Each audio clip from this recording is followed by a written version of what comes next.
Start કરવાનું છે. ચલો, થેન્ક યુ. બરાબર. તો આજનો જે આપણો પહેલો ટોપિક છે એ આવશે વૈદિક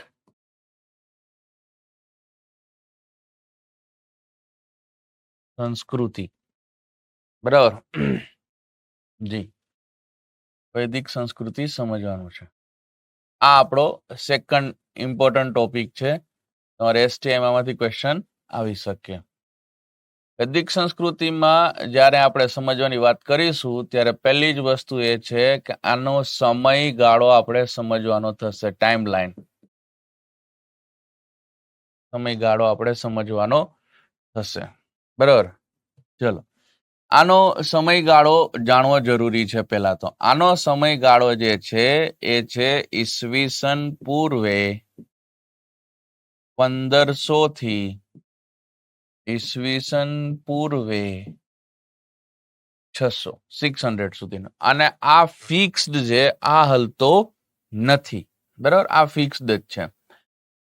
હવે જો આનો સમયગાળો 1500 થી ઈસવીસન 600 છે એટલે ઓલમોસ્ટ 900 યર્સની વાત થાય, 900 વર્ષની વાત થાય.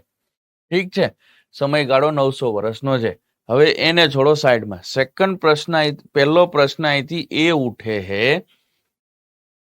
કે સિંધુ સભ્યતા નષ્ટ થઈ અને એને કટ ટુ નેક્સ્ટ બીજી સભ્યતા કે સંસ્કૃતિ આવી, એ છે વૈદિક સંસ્કૃતિ. 2 મિનિટ માટે માની લઈએ કે આપણે જે સમયગાળો સિંધુ સભ્યતાનો લખ્યો હતો 2650 થી 1750, 1750માં સિંધુ સભ્યતાનો એન્ડ આવે. બરાબર, માની લીધું. તો એના બાદ કટ ટુ નેક્સ્ટ શરૂ સંસ્કૃતિ કઈ થાય? વૈદિક. અને એનો સમય શરૂઆત ક્યાંથી થાય? 1500. તો 1750માં નષ્ટ થાય ને બીજી સંસ્કૃતિ 1500માં, તો ગેપ દેખાય. અને એ છે કેટલા વર્ષનો? 250 વર્ષનો. તો આ 250 વર્ષનો ગેપ ક્યાં જસ્ટિફાય કરવો, એ મોટો પ્રશ્ન ઉઠ્યો. બરોબર ને ભાઈ? તો જો ઇતિહાસકારોએ અહીંયા એક વ્યાખ્યા સેટ કરી છે, સમજવા જેવી છે. બેવકૂફી છે પણ સમજવા જેવી છે. આ વ્યાખ્યા શું છે? બસ 5 મિનિટ જેવું થયું. બરાબર, કે સિંધુ સભ્યતાનો અંત અને વૈદિક સંસ્કૃતિ ની શરૂઆત વચ્ચેનો સમય ઇતિહાસકારોના મત મુજબ આને કહેવામાં આવે અંધકાર યુગ. 1750 થી 1500 વચ્ચે 250 વર્ષના ગેપમાં શું થયું એ અમને કાંઈ ખબર નથી. બટ શરૂઆત અહીંથી થાય 1500 થી. બરાબર. નાવ ઈસવીસન પૂર્વે 1500 થી ઈસવીસન પૂર્વે 600 સુધીનો સમયગાળો છે વૈદિકનો. અને આને એના 2 ભાગમાં વહેંચવામાં આવે. એક આવે 1500 થી 1000 સુધીનો સમય, એટલે કે ઈસવીસન પૂર્વે 1000, 500 વર્ષનો ગેપ. આ ટાઈમ લાઈનને કહેવામાં આવે વૈદિક યુગ. શું કામે?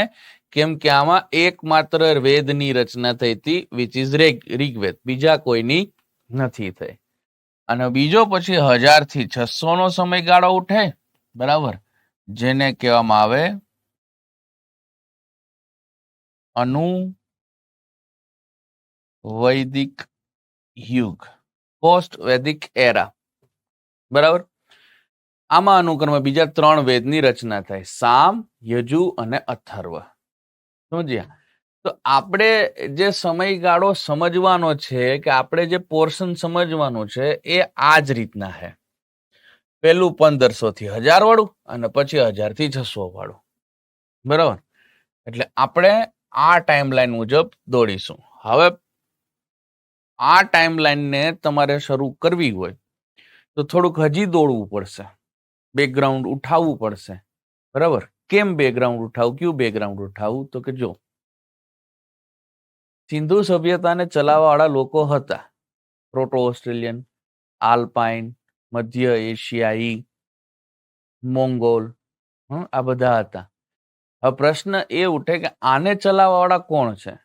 બરાબર. તો વૈદિક સંસ્કૃતિને જો ચલાવવાવાળા વ્યક્તિઓની ઇન્ફોર્મેશન તમારે જોતી હોય, બરાબર, તો તમારે એક ટોપિક અહીં સમજવો પડે અને એ કહેવાય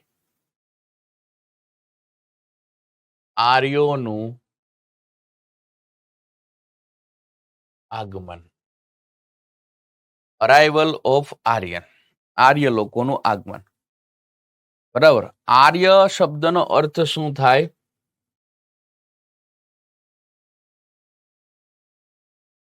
આર્ય એટલે શ્રેષ્ઠ અથવા કુલીન વ્યક્તિ.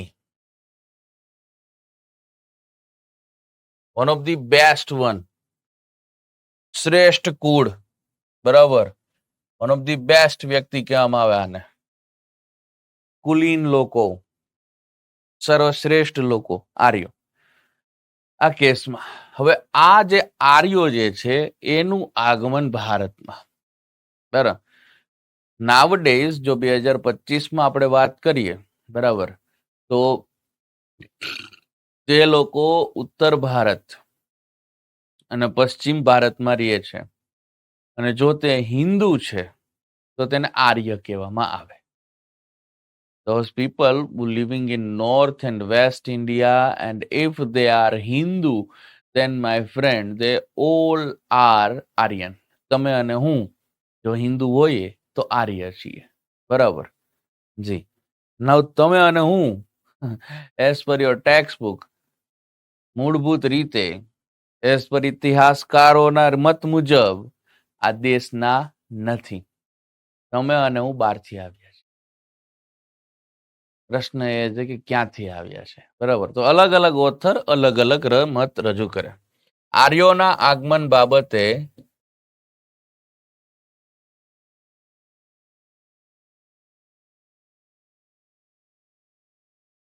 વિદ્વાનો અલગ અલગ મત રજૂ કરે છે. મત રજૂ કરે છે. કોણ શું કહે છે? તો first one of the my best friend, પેલો જે એણે થિયરી આપી જેનું નામ છે મેક્સ મુલર. આ one of my best friend Max Muller. Max મુલરનું કહેવું એવું છે કે આર્યો જે છે ઉત્તર ધ્રુવ મધ્ય એશિયાથી ભારત આવ્યા છે.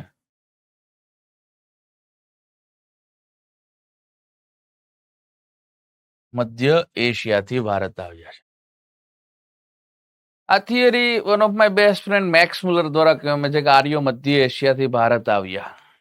મજાની વાત, સમજવા જેવી વાત એ છે કે મેક્સ મુલર,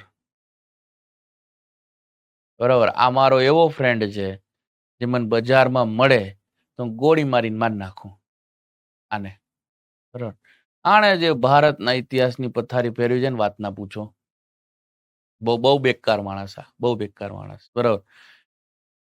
1764માં જયારે બક્સર વોર બાદ બ્રિટિશરો ભારત જીત્યા, બરાબર, પ્લાસી શું કહે કે બંગાળ, બિહાર, ઓરિસ્સા જીત્યા ને ત્યારબાદ એને ભારતનો ઇતિહાસ અને વારસો સમજવો હતો. પણ કન્ટેક્સ શું હતો? તો કે ભાઈ યુરોપિયન કન્ટેક્સ, નોટ ઇન્ડિયન કન્ટેક્સ, યુરોપની થિયરી મુજબ. તો બધા બુક્સ તો સંસ્કૃતમાં હતા અને આ લોકોને ક્યાંય સંસ્કૃત આવડે નહીં. તો યુરોપમાં એક જર્મન વ્યક્તિ હતો. મેક્સ મુલર એક જર્મન વ્યક્તિ છે. He is German one. આ જર્મન છે. બરાબર જી. તો શું કહેવાય કે આને કીધું કે દોસ્ત તું અમને લખી આપ, તને સંસ્કૃતની સમજ. હાલાકી મજાની વાત એના માટે હે, દુઃખદ વાત આપણા માટે હે કે આને એટલી સંસ્કૃતની સેન્સ હતી નહીં જેટલી ધરાવતો હતો મેક્સ મુલર. બરાબર. તો મેક્સ મુલરે એને જેટલી સેન્સ પહોંચતી હતી એ સેન્સ મુજબ આ વેદોનું જે કાંઈ બી છે ને અર્થઘટન કર્યું. અને એના આધારે કીધું કે આર્યો જે ભારતમાં રહે છે ને હાલ આ હિન્દુ લોકો, એ મૂળભૂત રીતે મધ્ય એશિયાથી ભારતમાં આવ્યા છે ને મૂળભૂત નિવાસી નથી. બરાબર. એ જ મેક્સ મુલરને પૂછે કે દોસ્ત એની શું ગેરંટી ને કે અહીંથી અમે મધ્ય એશિયા રહેવાય ગયા હોય, તો એની પાસે જવાબ નથી હોતો. તો એની પાસે જવાબ હોતો નથી. અને દુર્ભાગ્યપૂર્ણ વાત એ છે કે આ મેક્સ મુલરે ભારતનો ઇતિહાસ લખ્યો છે જે તમે અને હું ભણીએ છીએ. હું ભણાવું છું, તમે ભણી રહ્યા છો આ કેસમાં. કેનો લખેલો? મેક્સ મુલરનો. સૌથી મોટો પ્રોબ્લેમ એ છે કે આ મેક્સ મુલર જેને ભારતનો ઇતિહાસ લખ્યો છે, એ મેક્સ મુલર ક્યારે ભારત જ નથી આવ્યો. આ ભાઈ કોઈ દી ભારત નથી આવ્યો અને આને ભારતનો ઇતિહાસ લખ્યો છે. વિચારો વિચારો. તમને અહીં બેઠા બેઠા હું એમ કહું કે રોમનો ઇતિહાસ તમારે લખવાનો છે અને તમારો લખેલો ઇતિહાસ રોમન પબ્લિક સર્વિસ કમિશનમાં ભણાવવામાં આવશે, પણ તમારે રોમ જવાનું નથી, તો શું તમારો લખેલો ઇતિહાસ વેલિડ હોય?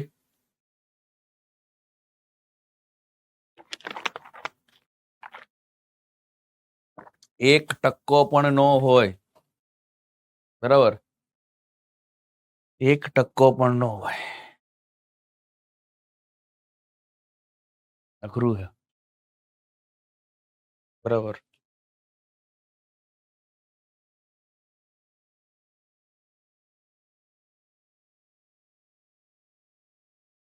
ચલો. દેન આના બાદ બીજા એક વ્યક્તિ હતા, એને કીધું કે ના મેક્સ મુલર તું ખોટો છો, હું સાચો છું. એ હતા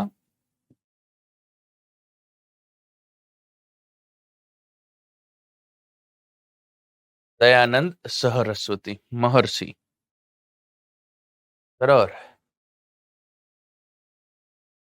હા હા, કરી દેવાય ને. હું તો કહું છું કરી નાખો, પણ નથી માનતા.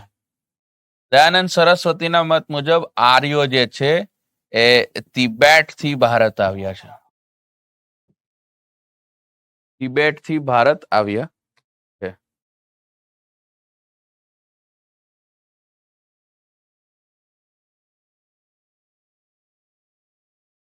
કરી શકાય, પણ એ થતું નથી. બરાબર. એટલે ચલો, તો તિબેટ થી ભારત આવ્યા. મહર્ષિએ થિયરી આપી દયાનંદ સરસ્વતીએ.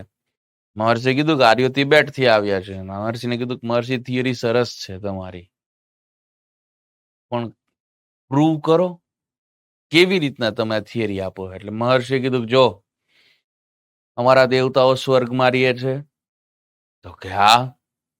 અમારા દેવતાઓએ અમને પૃથ્વી ઉપર મોકલ્યા છે, તો કે હા. તો દેટ મીન્સ અમે સ્વર્ગથી આવ્યા, તો કે નેચરલી. બરાબર છે.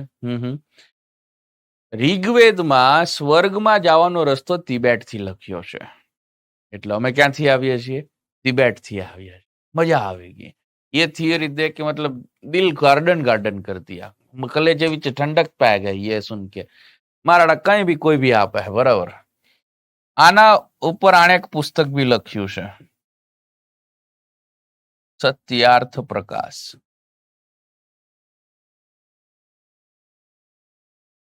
બરાબર, સત્યાર્થ પ્રકાશ. દેન નંબર 3, આ થિયરી આપીને તો આની પાછળ પાછળ આવ્યા એક ત્રીજા વ્યક્તિને કીધું ના ના મહર્ષિ તમે મારી વાત સાંભળો, આ નહીં. બરાબર. અને એ હતા લોકમાન્ય તિલક. તિલકે કીધું હું કવિ સાંભળો, તો કે શું આર્યો જે છે ને ઉત્તર ધ્રુવ થી ભારત આવ્યા છે, નોર્થ પોલ થી ભારત આવ્યા છે. હા. તિલકને કીધું તિલક, તો કે જી થિયરી ખૂબ સરસ છે, તો કે થેન્ક યુ સો મચ. હવે પ્રશ્ન એ છે પ્રૂવ કરો ક્યાં એંગલ થી કયો છે. તમે તમારી થિયરી ઉપર જરાક તિલક કરીને બતાવો કે આ શું કરી રહ્યા છો. એટલે આર્ય ઉત્તર ધ્રુવ થી છે એવું તિલક કીધું છે, તો કયો? તો તિલકે કીધું જો ઋગ્વેદમાં એક જગ્યાએ એવું લખેલું છે 6 મહિનાની રાત અને 6 મહિનાનો દિવસ. આવું તો ઉત્તર ધ્રુવમાં જ થાય, આવું તો બીજે ક્યાંય થતું જ નથી. તો આર્ય ક્યાંથી આવ્યા હોય? ઉત્તર ધ્રુવ થી આવ્યા હોય. તમે અને હું નોર્થ પોલમાં રહેતા, બરફના ગોળાથી રમતા, પોલર બિયર આપણા ફ્રેન્ડ હતા, પેગ્વિન સાથે આપણે કબડ્ડી રમતા. બરાબર. ખબર છે એજ્યુકેશન ડિપાર્ટમેન્ટ ને આ વસ્તુ. એજ્યુકેશન ડિપાર્ટમેન્ટ બી કઈ કરી શકે એમ નથી, કેમ કે એની ઓથોરિટી નથી આવતું.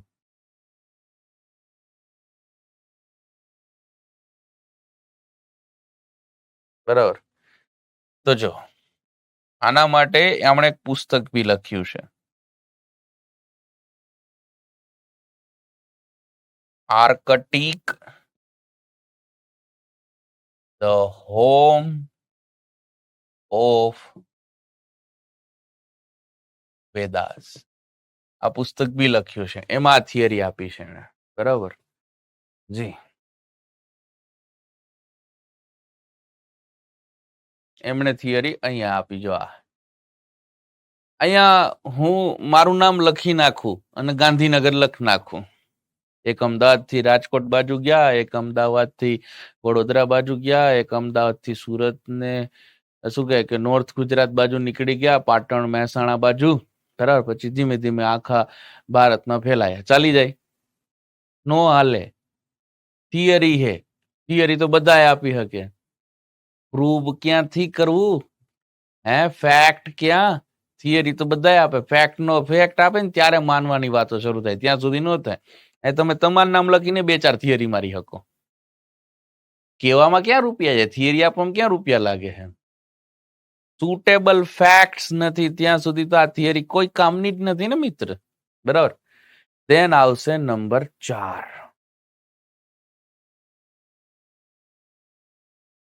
પુરાતત્વ વિભાગ.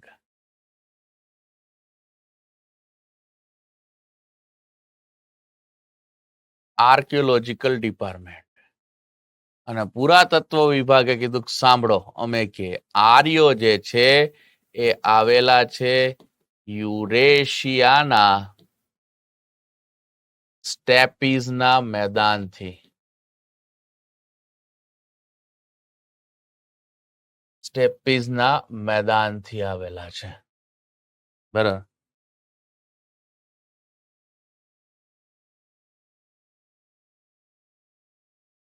એજ્યુકેશન ડિપાર્ટમેન્ટમાં મારા એક સ્ટુડન્ટના ફઈ બેસતા હતા. હેડ છે, હાલ બી છે, ગુજરાત એજ્યુકેશન જીસીઆરટીમાં છે. અમે એને મળી ચૂક્યા છે. કાંઈ ન થાય, કાંઈ ન થાય. બરાબર. તો જો આણે કીધું કે યુરેશિયાના સ્ટેપીઝના મેદાનથી આવ્યા છે. બરાબર. હવે જો તમારા માટે આ બંને શબ્દ નવા છે, યુરેશિયા એન્ડ સ્ટેપીઝ. તો let's understand first Eurasia and સ્ટેપીઝ. બરાબર. પછી તમને ખબર પડે, ત્યાં સુધી ખબર પડે નહીં. તો કે ફોર એક્ઝામ્પલ કે આ પૃથ્વી છે. બરાબર. અને એક દેશ છે જે આવડો બધો છે. આનું નામ છે રશિયા. રશિયા 2 કોન્ટિનેન્ટમાં ડિવાઇડેડ છે, એક યુરોપ અને બીજું એશિયા. યુરોપ અને એશિયા બંનેમાં ડિવાઇડેડ છે. બરાબર. તો નાઉ વોટ ઇઝ યુરેશિયા? તો કે જ્યાં યુરોપ, રશિયા અને એશિયા જ્યાં મિક્સ થાય, બરાબર, એ એરિયાને કહેવાય Eurasia. This particular area cold Eurasia. આ યુરેશિયા है, આ યુરેશિયા કહેવાય. અને આ યુરેશિયામાં એક મેદાન આવેલું છે અહીંયા.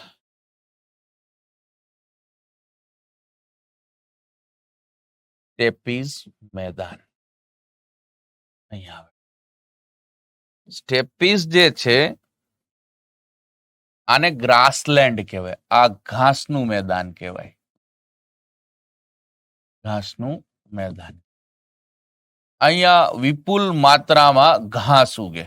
વિપુલ માત્રામાં ઘાસ ઉગે. બરાબર. તો આર્યો જે છે ને અહીંયા રહેતા. કેના કહેવા મુજબ? તો કે પુરાતત્વ વિભાગના કહેવા મુજબ. તો કે તો આર્યો ત્યાં મતલબ કરતા શું હતું આ યુરેશિયન સ્ટેપીઝ? તો કે જો આર્યોનું મૂળભૂત કાર્ય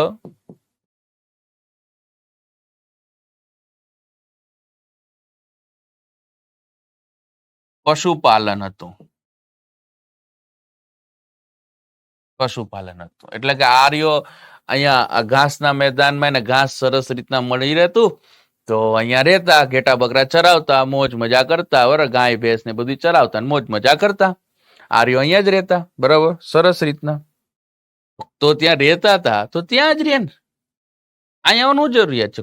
એ બધા ત્યાં ખુશ જ છે. તો પછી તો કે છે ને પ્રોબ્લેમ થયો. તો કે શું? સ્ટેપીઝના મેદાનમાં ભયંકર દુષ્કાળ પડ્યો. સ્ટેપીઝના મેદાનમાં ભયંકર દુષ્કાળ પડવાને કારણે આર્યોને સ્થળાંતર કરવું પડ્યું. આયા ભયંકર દુષ્કાળ પડ્યો સ્ટેપીસના મેદાનમાં, એટલે બિચારા આર્યો જે છે ને ત્યાંથી હટવું પડ્યું, ત્યાંથી નીકળવું પડ્યું. હા, તો નીકળે ને, કોઈ વાંધો નથી, દુષ્કાળ પડે કોઈ વાંધો, નીકળે, બરાબર. તો અહીંયા ભારત જ કેમ આવે? બીજી કોઈ જગ્યાએ કેમ ન છે? ભારત જ કેમ આવ્યા? શાંતિ રાખો, અમે ક્યાં કીધું ભારત એક જ જગ્યા? આર્યો યુરેશિયાના સ્ટેપીઝમાંથી ના મેદાનમાંથી નીકળ્યા તો 3 જગ્યાએ ગયા છે. 3 જગ્યાએ. ક્યાં ક્યાં ગયા?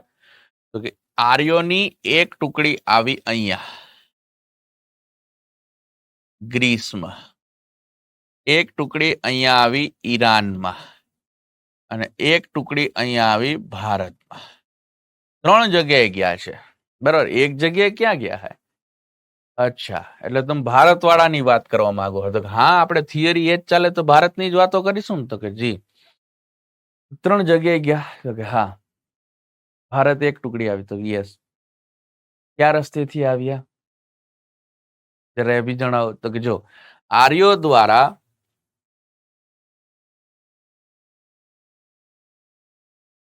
સૌ પ્રથમ હિન્દુ કુશ પર્વતમાળા ઓળંગવામાં આવી.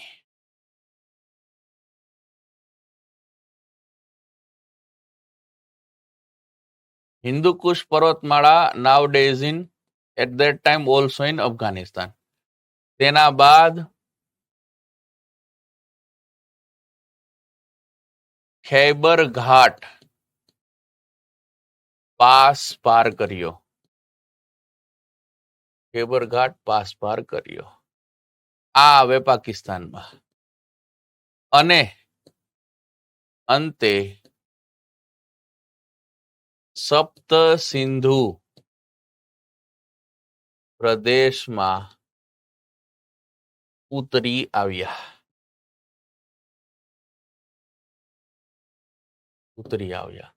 સપ્ત સિંધુ પ્રદેશ એટલે ઇન્ડિયા પ્લસ પાકિસ્તાનનું પંજાબ મિક્સ કરો, બરાબર, એટલે આ કહેવાય સપ્ત સિંધુ પ્રદેશ.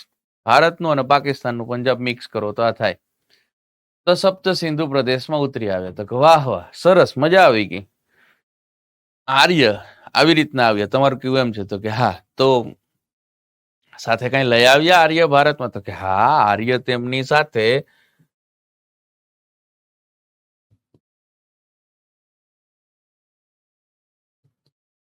ગાય, ઘોડો, રથ અને હથિયાર લાવ્યા.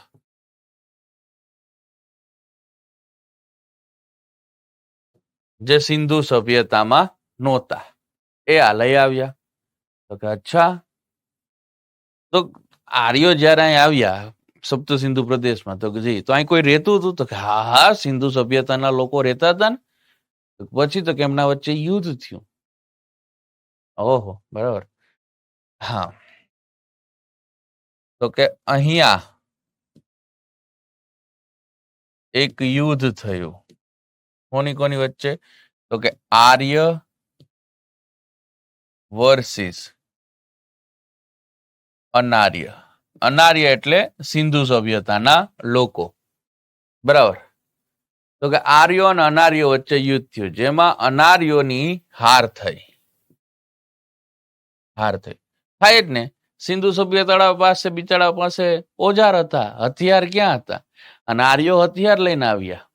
ખબર પડી એટલે બિચારા હારી ગયા તો આને ધકેલી દીધા ક્યાં? આને ધકેલિયા દક્ષિણ દિશામાં. દક્ષિણ દિશામાં ધકેલી દે, મારીને કાઢી મૂક્યા, નીકળો, અહીંયા તમારે રહેવાનું નથી. આજથી આ નોર્થ ઇન્ડિયાનો પાર્ટ અમારો. आज से इस इलाके का भाई नया अपन, अब तुम लोग नीचे निकलो, बराबर. अब यहाँ आने का नहीं, ये अपन का इलाका है. एना जेवी वातो, बराबर. जो तो आ सरस વાત થઈ. આ તો જોવા જેવું થયું. તો યુપીએસસી આમાંથી એક પ્રશ્ન નીકાળ્યો હતો. યુપીએસસી કે આર્ય અને અનાર્ય વચ્ચે થયેલા યુદ્ધમાં આર્ય જે છે એનો વર્ણ શું હતો? આર્યનો વર્ણ that means સ્કિન ટોન કેવો હતો? ઓપ્શનમાં આપ્યા હતા એ સફેદ, બી કાળો, સી ઘઉં વર્ણનો અને ડી પીળો. શું જવાબ લગાવો? શું ટીક લગાવશો? સફેદ, કાળો, ઘઉં વર્ણ કે ડી પીળો? શું ટીક લગાવશો? બોલો. આર્યનો વર્ણ શું હશે?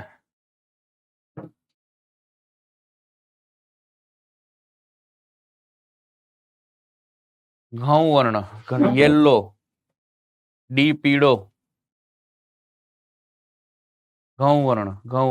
નૂતન નું કેવું છે એ સફેદ, પીળો, સફેદ સાગરનો, ઘઉં વર્ણ જોશી રૂપલ, ઉત્સવે પીળો કીધો, પ્રતિકે ઘઉં વર્ણ, બરાબર. ઘઉં વર્ણ એકતાનું કેવું છે? જોજો, આપણે ક્યાંથી આવીએ છીએ? યુરેશિયાથી. Eurasia somewhere Russia. Russian people નો સ્કિન ટોન કેવો હોય? વ્હાઈટ. આપણો બી સ્કિન ટોન કેવો હોય? વ્હાઈટ. સફેદ હતો.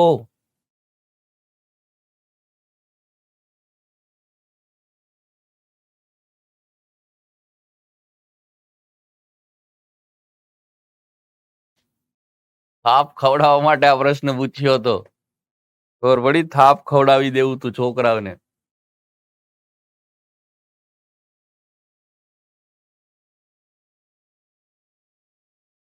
હા, એ તો થિયરી જ નથી માનવામાં આવતી કાર્યો. આ તો જો ભાઈ, આ તો માનવા, મેં કીધું ને અલગ અલગ વિદ્વાન અલગ અલગ મત રજૂ કરે છે. ટિલ ધ ટાઈમ હજી સુધી પ્રૂવન ક્યાં છે? કાર્યો ક્યાંથી આવ્યા છે? કોઈ પ્રૂવન થિયરી નથી હજી સુધી. There is no proven theory about Aryan invention, Aryan invade India, Aryan people coming to India. There is no valid theory till the time. બરાબર જોશે સફેદજી. તો પછી હવે પ્રશ્ન છે અનાર્યનો વર્ણ કેવો હોય? આનો પૂછ્યો હતો. આનો વર્ણ કેવો હશે? સ્કિન ટોન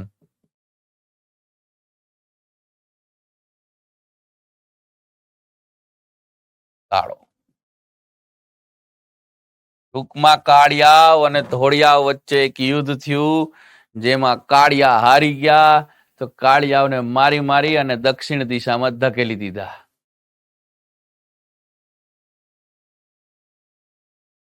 જો છે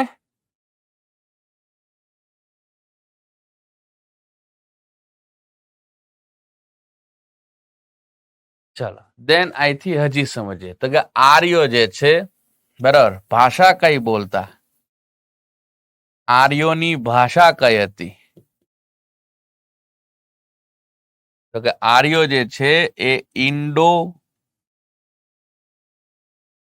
યુરોપિયન ભાષા બોલતા.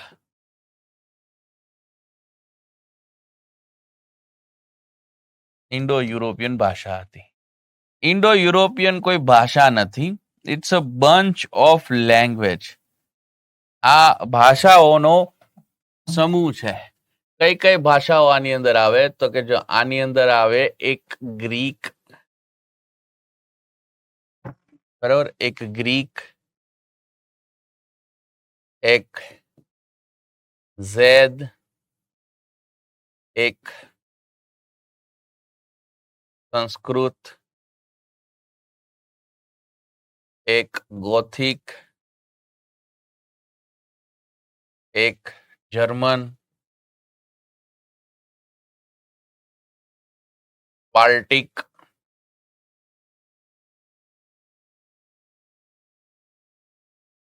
સાલ્વિક,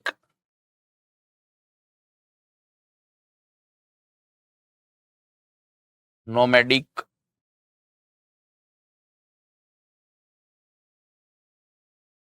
આ આટલી બધી ભાષાઓ ભેગી થાય ને એનો એક સમૂહ છે આ ઇન્ડો યુરોપિયન. બરાબર, ગ્રીસ વાળા ગ્રીક બોલે, ઝેદ પારસી લોકો બોલે, સંસ્કૃત હિન્દી બોલે, ગોથિક ઇંગ્લેન્ડ વાળા જેમાંથી ઇંગ્લિશ આવી, જર્મન વાળા જર્મન, બાલ્ટિક સાલ્વિક જે છે શું કહે કે ડેનમાર્ક સ્વીડન વાળા લોકોની છે, નોમેડિક એનાથી નીચે વાળાની છે. બરાબર, but in all this language which one is old one? The oldest language in Indo-European bunch is સંસ્કૃતા. આ સૌથી જૂનામાં જૂની ભાષા છે. બરાબર, વર્લ્ડ ઓલ્ડેસ્ટ લેંગ્વેજ સંસ્કૃત છે ભાઈ. દુનિયાની સૌથી જૂનામાં જૂની ભાષા સંસ્કૃત છે. કોઈ એમ કહેતા હોય કે તમિલ છે, તો તમિલ નથી. બરાબર, Tamil Tamil is you can say oldest language, તો કે હજી સુધી ચાલતી જૂનામાં જૂની છે. બરાબર,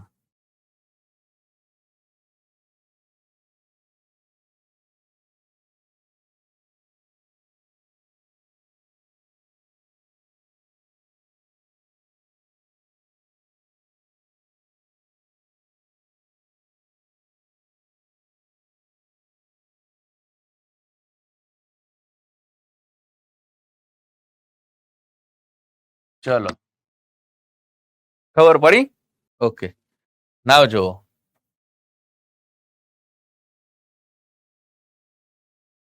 અગેન પ્રોબ્લેમ શું છે? આ થિયરી હે, આ થિયરી હે. પ્રૂફ ક્યાં? આર્કિયોલોજીકલ વિભાગે થિયરી આપી, મજા આવી, એમાં કઈ વાંધો નથી આવ્યો. બરાબર, પણ પ્રશ્ન પાછો એ છે કે પ્રૂફ તમારી પાસે શું છે? આર્કિયોલોજીકલ વિભાગને કીધું સ્ટોરી સાંભળીને મજા આવી, આર્કિયોલોજીકલ વિભાગ તો કે જી, પણ પ્રૂફ ક્યાં? એટલે આર્કિયોલોજીકલ વિભાગે કીધું મારી પાસે પ્રૂફ એ છે. બરાબર, પુરાતત્વ વિભાગે પુરાતત્વ વિભાગ દ્વારા સાબિતી સ્વરૂપે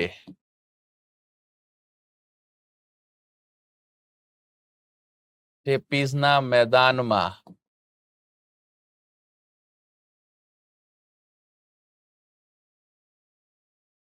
ખોદકામ કર્યું અને વાસણો મેળવ્યા.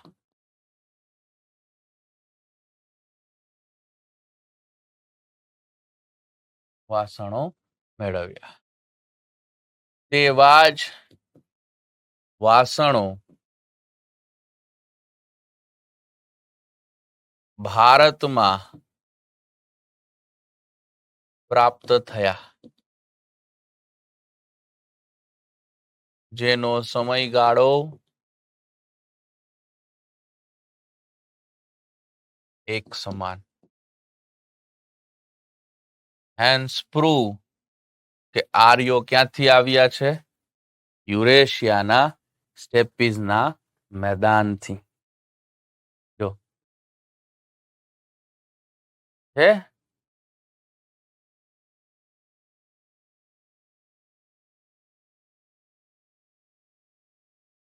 અઘરામ અઘરો થઈ ગયો ને કેસ. ચલો, તો અહીંથી સાબિતી થઈ છે, તો હવે આપણે દોડવું પડશે ક્યાંથી?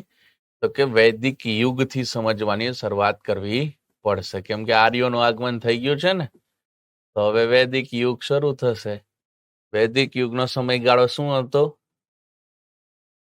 BC 1500 થી BC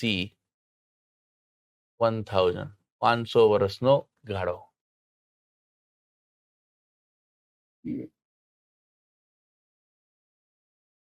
બરાબર.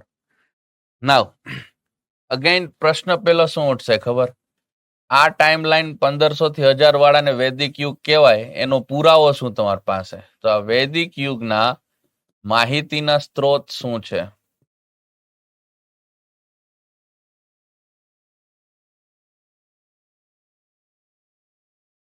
તો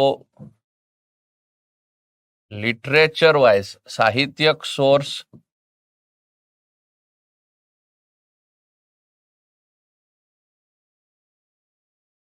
સાહિત્યક સ્ત્રોત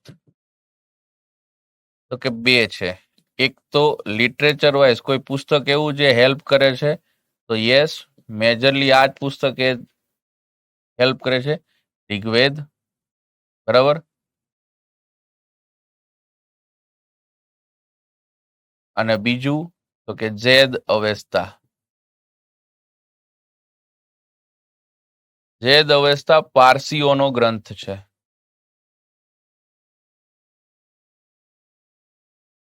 પારસીઓનો ગ્રંથ છે.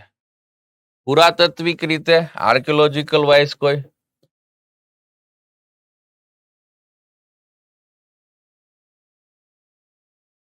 તો બે જગ્યાએ, ત્રણ જગ્યાએથી વસ્તુ મળે. એક બોગસ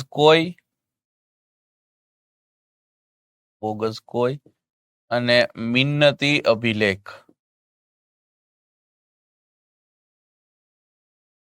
આવેલા છે ઈરાનમાં. આમાં ભારતીય દેવી દેવતાના નામ લખેલા છે, બોગસ કોઈ અને મિન્નતીમાં. એક કસ્સી અભિલેખ.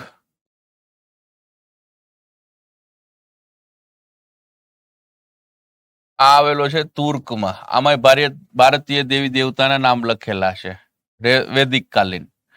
અને નંબર 3 વાસણો.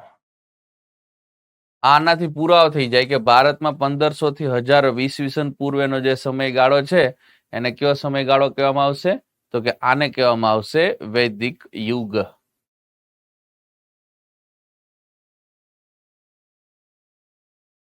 એટલે આપણે આમાં બોગસ કોઈ કસી કે નથી જોવાના થતા. આપણે એકમાત્ર પુસ્તક સરસ રીતના જોવાનું થાય, વિચ ઇઝ ઋગ્વેદ. એટલે પેલા આપણે સમજવો પડશે કયો વેદ?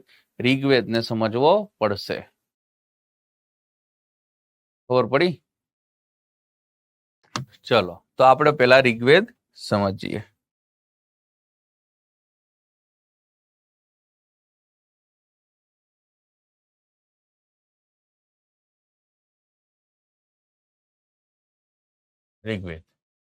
ઋગ્વેદને અપૌરુષીય અને અમાનુષીય કહેવામાં આવે.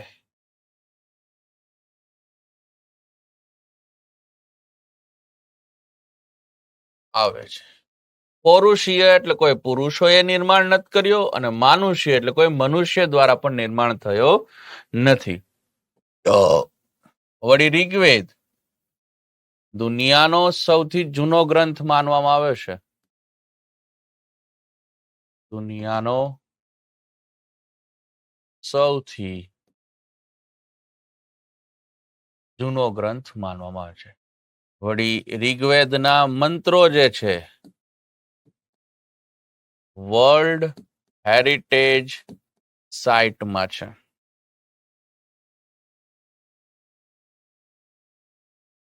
મંત્રો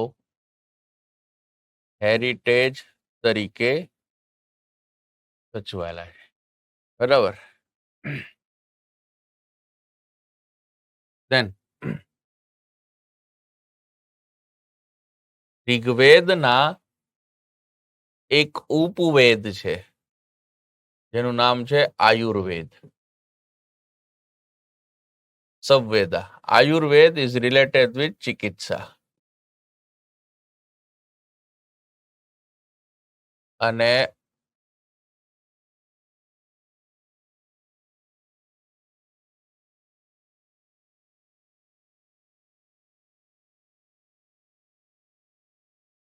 નહીં. ઋગ્વેદના જે મંત્રો છે એને કોઈ બોલતો હોય એટલે કે જે ઉચ્ચારનાર વ્યક્તિ છે આ વ્યક્તિને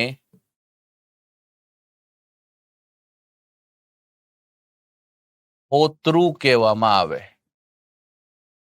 હોતૃ કહેવામાં આવે. તો જો પહેલી બેઝિક ડેટા તમારી પાસે આટલા ઋગ્વેદ સંબંધિત હોવા જોઈએ. ખબર પડી?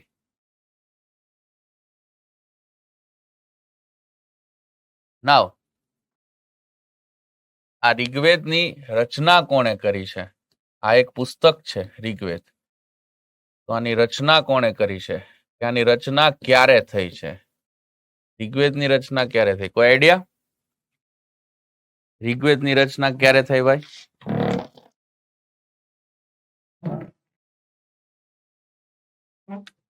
કોઈ આઈડિયા? ઋગ્વેદની રચના ક્યારે થાય?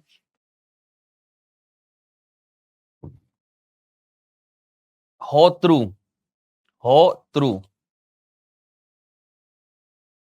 ચલો હા, તો ઋગ્વેદની રચના as per your text book ઈસવીસન પૂર્વે 1200 થઈ એવું કહેવાય. તો આના કોઈક લેખક તો હશે, આ કોઈએ લખ્યું તો હશે. તો ઋગ્વેદના લેખક કોણ છે? આ પુસ્તક કોણે લખ્યું છે?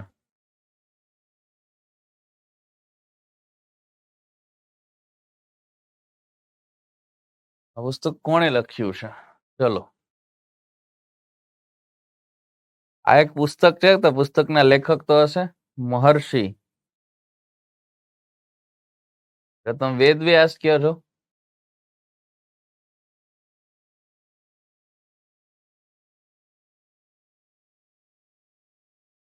એ તો કોઈએ લખ્યું નથી. વ્યાસ.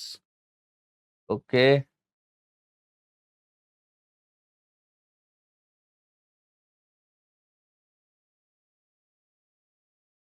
વિશ્વામિત્ર. ઓકે, વેદ વ્યાસ. ઓનલી વ્યાસ.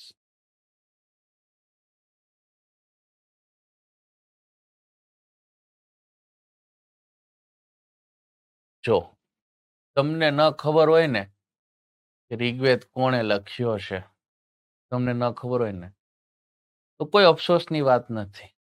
કોઈ અફસોસની વાત. 80% હિન્દુને ખબર જ નથી. 80% હિન્દુને ખબર જ નથી કે એનો પવિત્ર ગ્રંથ, સૌથી ઓલ્ડેસ્ટ ગ્રંથ એનો ઋગ્વેદ કોણે લખ્યો છે. 80% હિન્દુને નથી ખબર. વિચારો. બરાબર? હા, આ નથી ખબર. કોઈને નથી ખબર. તો તમને ન ખબર હોય તો કોઈ અફસોસની વાત નથી. આની રચના 1200 નથી થઈ. ઈસવીસન પૂર્વે 1200 નથી થઈ. બરાબર? આ તો one of my best friend max મુલરને જેટલું સમજાયું એટલું મેક્સ મુલર ભાઈએ મારી દીધું છે. અગેન આ માણસ ખોટો હે અને એને લીધે બહુ સહન કરવું પડે છે. બટ હવે અહીંથી થોડુંક સમજવા જેવું છે કે જો આના લેખક કોણ છે. બરાબર? બ્રહ્માજી જે હતા ને, બ્રહ્માજી એને 7 માનેલા દીકરા, સપ્તર્ષિ ઋષિ. અને એ સપ્તર્ષિ ઋષિને એને ઉતાર્યા પૃથ્વી ઉપર અને કીધું કે તમારે તપસ્યા કરવાની છે. તમારા ગુરુ રહેશે એ હશે આદિ યોગી એટલે કે શિવજી. તમને જે તપસ્યાથી જ્ઞાન પ્રાપ્ત થાય, બરાબર, એને તમારે વ્યાવહારિક જીવનમાં ઉતારવાનું છે. એટલે કે સમાજ વ્યવસ્થામાં બેસાડવાનું છે. બરાબર? એટલે 7 ઋષિ તપસ્યા કરી, સાથે 7ને જ્ઞાન પ્રાપ્ત થયું અને એ જ્ઞાનને એને એક પુસ્તકની અંદર કન્વર્ટ કર્યું. ટોટલ 7-8 જેટલા પુસ્તકો બન્યા. બરાબર? પણ આ ક્યારે લખાયું? તો કે આ સતયુગમાં લખાયું. તપસ્યા કરી અને લખતા ગયા. દેન તો કે ત્રેતામાં લખ્યું. દેન તો કે દ્વાપરમાં લખતા રહ્યા આ લોકો. જ્યાં જ્યાં જ્ઞાન પ્રાપ્ત થતું જાય એમ લખતા જાય, અપડેટ થતા જાય. બટ દ્વાપરના એન્ડમાં એક ઋષિ આવ્યા, વ્યાસ, કૃષ્ણ દ્વાપરયાન મૂળ નામ. એણે આવ્યા, એણે આ બધા પુસ્તકોને ભેગા કરી નાખ્યા અને એમાંથી એક ગ્રંથ બનાવ્યો, ઋગ્વેદ. બરાબર. તો આ ઋગ્વેદ ગ્રંથના લેખક છે સપ્તર્ષિ ઋષિ.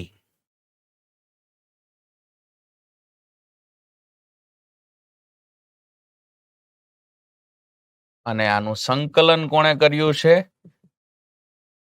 તો કે આનું સંકલન કરનાર વ્યક્તિનું નામ છે વેદ વ્યાસ.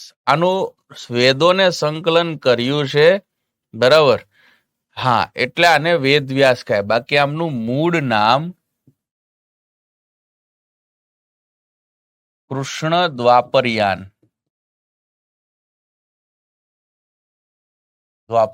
છે. અને હા, દેપાયન વ્યાસ. યસ, બરાબર.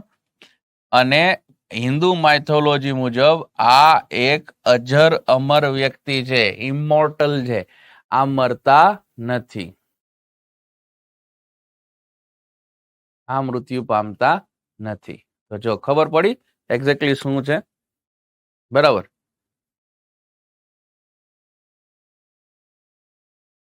તો જો હવે થોડુંક ઈઝી વેમાં સમજીએ. તમારી પાસે એક પુસ્તક છે જેનું નામ છે ઋગ્વેદ. પબ્લિશ ક્યારે થયું? 1200 થયું. લેખક કોણ એના? સપ્તર્ષિ ઋષિ. પબ્લિકેશન હાઉસ કોનું છે? તો કે વેદ વ્યાસ મુનિનું છે. બરાબર, આટલી તમને ખબર પડી. નાવ પ્રશ્ન એ છે કે આ પુસ્તક જે છે એ કઈ લિપિ અને કઈ ભાષામાં છે? તો આની લિપિ જે છે એ છે દેવનાગરી અને આની ભાષા જે છે એ છે સંસ્કૃત. તો જો ગોત્ર શું હોય ખબર છે? આ 7 ઋષિ જે છે ને એને અલગ અલગ પ્લેસીસ ઉપર જઈને મેરેજ કર્યા છે ભારતમાં. અને એના વંશજો તમે અને હું છીએ. એટલે તમે અને હું આના ગોત્રમાંથી આવીએ, એના વંશાવલીમાંથી આવીએ. આ 7 ઋષિઓના નામ ઉપરથી ગોત્રના નામ પડે. પછી એની જે પેઢી છે એના ઉપરથી એ નામ 1-2 આવ્યા છે સરસ એવા. ફોર એક્ઝામ્પલ કે અહીંયા લખ્યું છે કોઈએ વશિષ્ઠ, તો હા, એક વશિષ્ઠ નામે ઋષિ થયા છે સપ્તર્ષિમાંથી, એ એમના વંશજમાંથી આવે. કશ્યપ લખ્યા હે તો એ કશ્યપમાંથી આવે. બરાબર. તો જો આ માર્કંડેય લખ્યું છે, બરાબર, તો એ બી હોઈ શકે. ફોર એક્ઝામ્પલ મારું ગોત્ર જે છે એ છે અંગીરા. બરાબર, હું અથર્વ મુનિના લિનિએજમાંથી આવું છું. હા, ભારતમાં ઈચ એન્ડ એવરી પર્સન જે છે જે હિન્દુ છે એને ગોત્ર છે. કોઈ એવું ન હોય જેને ગોત્ર ન હોય. ગોત્ર હોય જ. આપણે ત્યાં લગ્ન નક્કી થાય ને પેલા ગોત્ર ચેક કરવામાં આવે. જો સ્વગોત્ર હોય, એક સરખા ગોત્ર હોય તો લગ્ન ન થાય, કેમ કે ભાઈ બહેન કહેવાય. હા, ભારતમાં બહુ જબરદસ્ત થિયરી છે કે તુમકો પહેલી નજર મેં પહેલા પ્યાર હો ભી જાય, પણ ગોત્ર પ્રોબ્લેમ, ગોત્ર ખબર પડી કે સરખા હે તો પૂરું થયું, કાંઈ ન થાય તો ભૂલ જાઓ. હા, આ જોવા જેવું છે. બરાબર. તમને ભલે પાત્ર પસંદ આવી જાય, કાંઈ વાંધો ના આવે, બધું ઠેકાણે પડેલું હોય, પણ ગોત્ર એક નીકળ્યા એટલે પૂરું થયું, કાંઈ ન થાય ભારતમાં. ભૂલ જાઓ, ભૂલ જાઓ, ભૂલ ગયા સબ કુછ, યાદ નહીં અબ કુછ. બરાબર, એના જેવી. અધર કાસ્ટ ના હોય તો પણ ગોત્ર એક થાય તો મેરેજ ન થાય. યસ, નો થાય મેરેજ, ના થાય. તેમ ગોત્ર દેખાય એટલે મેરેજ ના થાય તમારે. એ ભાઈ બેન કહેવાય.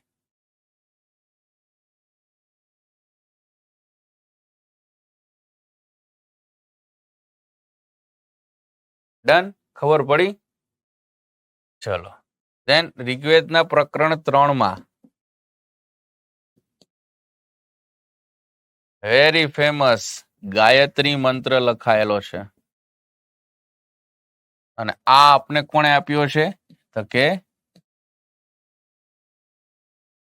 વિશ્વામિત્રએ આપ્યો છે. બરાબર.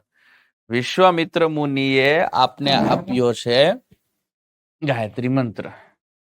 He is very smart he was very smart sag.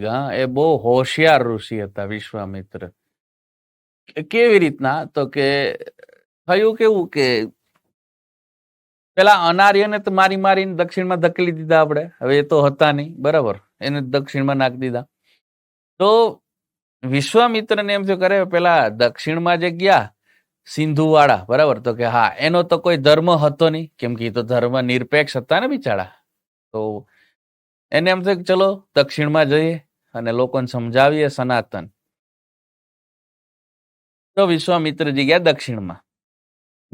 દક્ષિણમાં જઈ અને સિંધુવાળા જેટલા બધા બેઠા હતા ને એને બધાને ભેગા કર્યા અને ભેગા કરીને સમજાવ્યા. સનાતન સમજાવે સમજાવે સમજાવે, સનાતન સમજાવતા જાય. પછી પૂછે કે બેટા કેવું લાગ્યું? તો કે સરસ. તો પાડવું છે?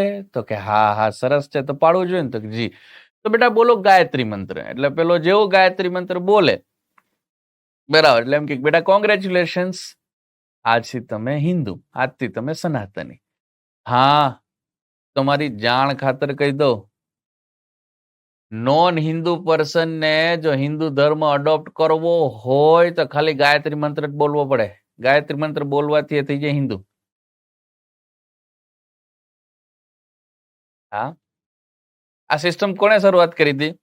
આ વિશ્વામિત્રે. બરાબર, વિશ્વામિત્ર ઋષિ કર્યું. હા, પહેલી નજરમાં પેલા ગોત્ર જોવાના. તો વિશ્વામિત્રે આ પ્રોસિજર સેટ કરી હતી, જો છે. અને હાલ બી આ છે. આજે પણ કોઈ નોન હિન્દુ પર્સન ને જો હિન્દુ ધર્મ અડોપ્ટ કરવો હોય તો તમારે શું કરવું પડશે? ગાયત્રી મંત્ર બોલવો પડે, નથિંગ એલ્સ. એવી જ રીતના ઇસ્લામમાં બી છે. એક કલમા પડી લો એટલે તમે ઇસ્લામિક થઈ ગયા. એવી જ રીતના ક્રિશ્ચિનિટીમાં બી છે. ચર્ચમાં જઈ અને એનો કુંડ હોય એમાં 3 ડૂબકી મારતી આવવાની. 3 ડૂબકી મારી દો એટલે તમે ક્રિશ્ચન. બહુ સિમ્પલ, કાંઈ કરવાનું. ધર્મ વાળાવે છે ને બહુ સરસ સેટિંગ કરી રાખ્યા છે. ધર્મવાળા લોકો છે ને જેટલા બધા મોટા મોટા, એને બહુ સરસ સેટિંગ કરી રાખ્યા છે. એમાં લાંબી પ્રોસિજર નથી રાખી એને કે આ ફોર્મ ભરો ને પેલું ફોર્મ ભરો ને આધાર કાર્ડ જોશે ને પાન કાર્ડ જોશે ને પછી તમારું નામ આમાં ચડશે ને એવું કાંઈ નહીં. બોલ્યા ભેગા સીધો અંદર, બોલ્યા ભેગા સીધો અંદર છે. વિશ્વામિત્ર આજે પણ થાય છે. ટુડે આજના કન્ટેક્સમાં હું તમને થોડુંક સમજાવું તો કેવું થાય ખબર કે ફોર એક્ઝામ્પલ આજે કોણ છે જે આ તમને હિન્દુ ધર્મમાં લાવે? તો કે જો આર્ય સમાજ નામે એક સંસ્થા છે, આર્ય સમાજ, બરાબર. તમારે ત્યાં જવું પડે અને આર્ય સમાજમાં જઈને તમે એમ કહો કે મારે હિન્દુ ધર્મ અડોપ્ટ કરવો છે, તો તમને બધું પૂછે કે બધું કેમ આવ્યા છો, ક્યાંથી આવ્યા છો, શું છે, બધી ડિટેલ પૂછે, બરાબર. હા, દેન બધું એને ક્લિયર લાગે કે હા હા બરાબર છે, કઈ વાંધો નથી આ કેસમાં, બરાબર. તો એને તમને એમ પૂછે કે બેટા બોલો ગાયત્રી મંત્ર, અને તમે જે ગાયત્રી મંત્ર બોલો એટલે એમ કે કોંગ્રેચ્યુલેશન્સ, આજથી તમે સનાતની. પછી ગંગાજળ અને ગૌમૂત્ર ને બધું છાંટીને હવન કરી અને તમને પવિત્ર કરી દે. પવિત્ર કરી દીધા બાદ હવે પૂછે કે બેટા કયા વર્ણમાં જશો? તમે એમ કહો મારે બ્રાહ્મણમાં જવું, નો મળે. તમે એમ કહો મારે ક્ષત્રિયમાં જવું, ના મળે.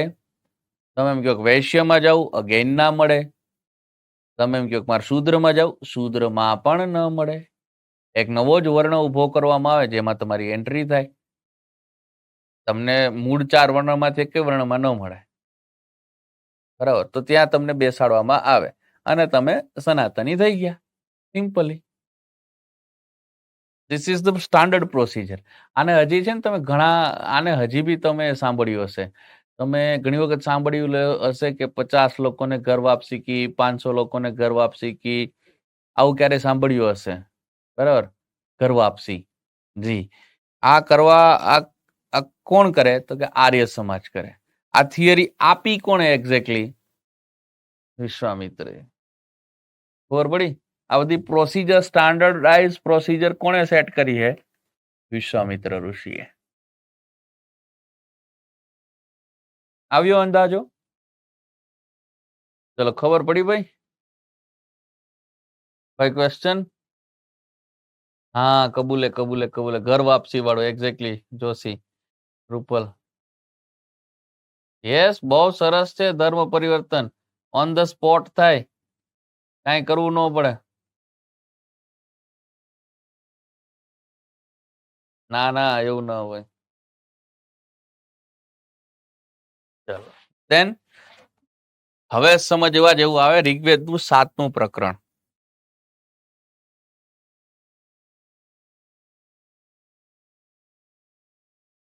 બરાબર.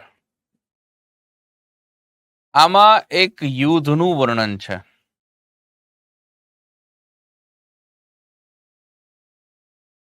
દાસરાગ્ય યુદ્ધનું વર્ણન છે આમાં. કોની કોની વચ્ચે થયું દાસરાગ્ય યુદ્ધ? તો કે સુદાસ વર્સિસ પુરુ.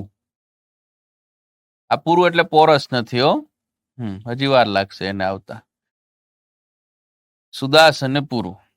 પુરુની સાથે બીજા 10 રાજાઓ હતા, એટલે આને દાસરાગ યુદ્ધ કીધું. મજાની વાત એ છે કે સુદાસ અને પુરુ એકાબીજાને ઓળખતા પણ નથી. આ યુદ્ધ આના ગુરુઓને લીધે થયું છે. સુદાસના ગુરુ હતા વશિષ્ઠ અને પુરુના ગુરુ હતા વિશ્વામિત્ર. આ દાસરાગ યુદ્ધ ક્યાં થયું? તો કે રાવી નદી કિનારે થયું.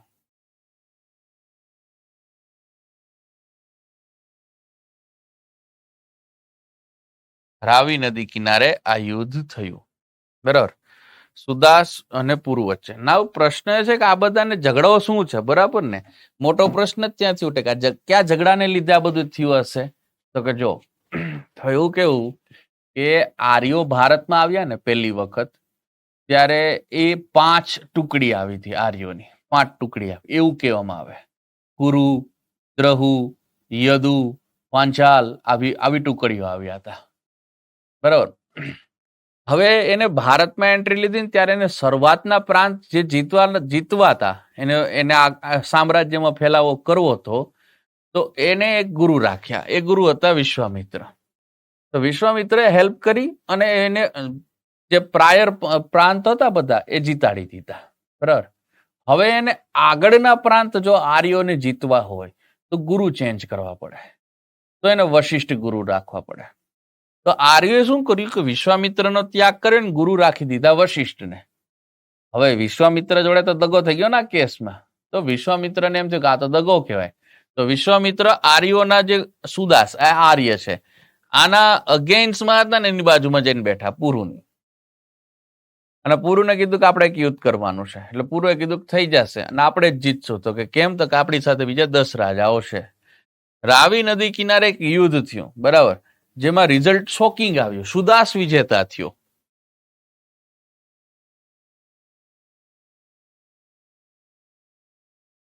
બરાબર.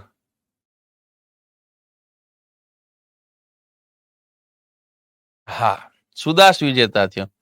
નાવ ધ ક્વેશ્ચન એ कि ये सुदास कौन है भाई? બરાબર. તો સુદાસ જે કહેવાય એ છે એ ભરત રાજાનો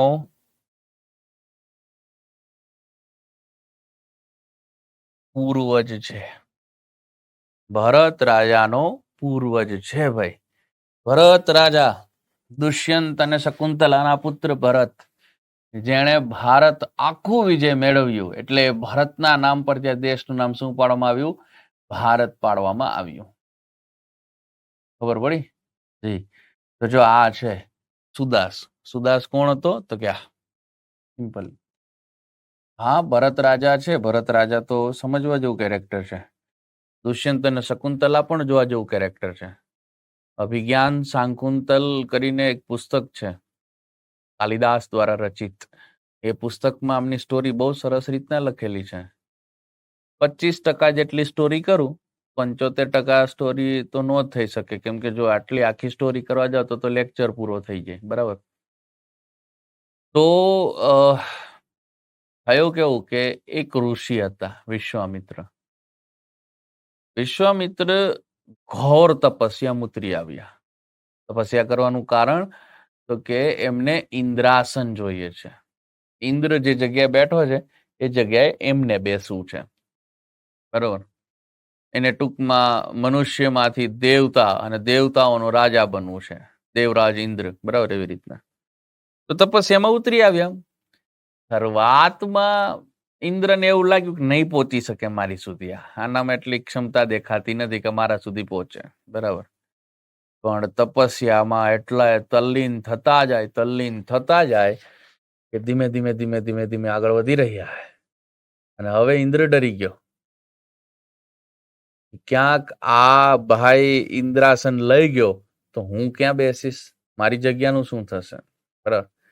એટલે કરવું શું? તો ઇન્દ્રએ એક સ્વર્ગથી એક અપ્સરા મેનકાને મોકલી કે તું જા અને આ વિશ્વામિત્રની તપસ્યા ભંગ કરી દે. તો સ્વર્ગથી મેનકા આવી, વિશ્વામિત્રની તપસ્યા ભંગ કરી નાખી, બરાબર. અને વિશ્વામિત્ર જે છે એ પહોંચી શક્યા નહીં ઇન્દ્રાસન સુધી. હવે મેનકા અને વિશ્વામિત્ર સાથે રહેવા લાગ્યા હે. હા, એટલે સાથે રહેવા લાગ્યા, બરાબર. અને દેન એમને ત્યાં એક સંતાનની પ્રાપ્તિ થઈ, દીકરી તરીકે. દીકરીનું નામ પાડ્યું શકુંતલા, બરાબર. થોડા દિવસો થયા એટલે મેનકા આવી અને મેનકા કીધું કે ઋષિ, તો કે જી. હું તો રહી સ્વર્ગની અપ્સરા, તો કે જી. મારું સ્થાન તો સ્વર્ગલોકમાં હોય, તો કે હા. તો હું પૃથ્વીલોક ઉપર કઈ રીતના રહી શકું? માટે મારો જવાનો સમય થયો છે, બરાબર. અને હવે તમે આ દીકરીને સાચું એમ કરી અને એ તો ઉડી ગયા, પાપાકી પરી જતા રહ્યા ફરી પાછા સ્વર્ગમાં. હવે આ નાની શકુંતલા આપી દીધી વિશ્વામિત્રના હાથમાં. તો વિશ્વામિત્ર કહે, અરે હું તો આ શું કરી શકીશ? હું તો આખો દિવસ તપસ્યામાં તલ્લીન, છોકરીનું ટેક કેર કેવી રીતના કરી શકું? તો બાજુમાં એના એક મિત્ર ઋષિ રહેતા હતા. એને જઈને કીધું કે જો આ દીકરી મારી છે, પણ આજથી હું તમને સોંપું છું, આની જવાબદારી બધી તમારી, બરાબર. બટ કેવું છે કે આના વિશે તમારે આના વતી તમારે જે કાંઈ બી ડિસિઝન લેવા હોય લઈ શકો છો, કોઈ હું બાબતે ના પાડીશ નહીં. બટ આને એટલી ખબર હોવી જોઈએ કે આના ફાધર હું છું, બસ. આનાથી વિશેષ બીજું કાંઈ નહીં, બરાબર. એટલે પેલા ઋષિ કીધું કે હા, કઈ વાંધો નહીં. તો એ તો દીકરી આપી શકુંતલાને અને એ તો નીકળ્યા વિશ્વામિત્ર. આવજા ચાલુ હોય, મહિને 2 મહિને 4 મહિને 6 મહિને એવું હોય તો આવજા કર્યા કરે, વર્ષે 2 વર્ષે. દેન ધીમે ધીમે સમય વીત્યો. શકુંતલા યુવા અવસ્થામાં આવ્યા. શકુંતલા દેખાવમાં સુંદર હતા, હોય જ, કેમ કે એના મધર સ્વર્ગની અપ્સરા ને, એટલે એ દેખાવમાં સુંદર જ હોય. મા બાપના ગુણ જ આપણામાં આવે, કે બીજાના તો ન આવે ભાઈ, બરાબર ને. કુવામાં હોય હવાડામાં આવે, સિમ્પલ લોજિક છે. શકુંતલા દેખાવમાં સુંદર. તો એક વખત કેવું થયું કે દુષ્યંત રાજા શિકાર કરવા માટે નીકળ્યા જંગલમાં, અને રથમાં ઉભા ધનુષમાં તીર ચડાવી અને ઉભા હે, આવી રીતના આમ ચડાવીને આમ ઉભા હે, અને સામે એક હરણ છે, એનું શિકાર કરવાનું છે, અને એનું ધ્યાન હતું આમ. એમાં આમ સામેથી શકુંતલા અને એની 2-3 ફ્રેન્ડ જે છે એ જંગલમાંથી ફૂલ વીણતી બહાર આવી. અને દુષ્યંત રાજાએ આમ ધનુષ અને આમ તીર લગાવેલા હતા, આમ જોયું, શકુંતલા દેખાય. તો એક ટસે શકુંતલા સામે જોતા રહી ગયા. ધનુષમાંથી તીર છૂટી ગયું, હરણનો શિકાર ભી ન થયો, હરણ ભી નાસી ગયું, અને એક ટસે શકુંતલા સામે જોયા કરે, બરાબર. હાલાકી જોવાય નહીં. As per Indian penal code, તમે કોઈ બી જે મહિલા છે એની સામે 15 સેકન્ડથી વધારે સ્ટેર કરો, આમ નજર નાખ્યા કરો, 15 સેકન્ડથી વધારે જોવો, તો એ હેરેસમેન્ટનો કેસ લગાવી શકે તમારી ઉપર. બી ડિવિઝન પોલીસ આવે, મારે અલગથી, બરાબર. આવું હાલ ન કરાય. એ તો એ સમય હતો એટલે થતું, તમે ટ્રાય કરતા નહીં, નહીતર માર ખાશો, બરાબર, આ કેસમાં, બરાબર.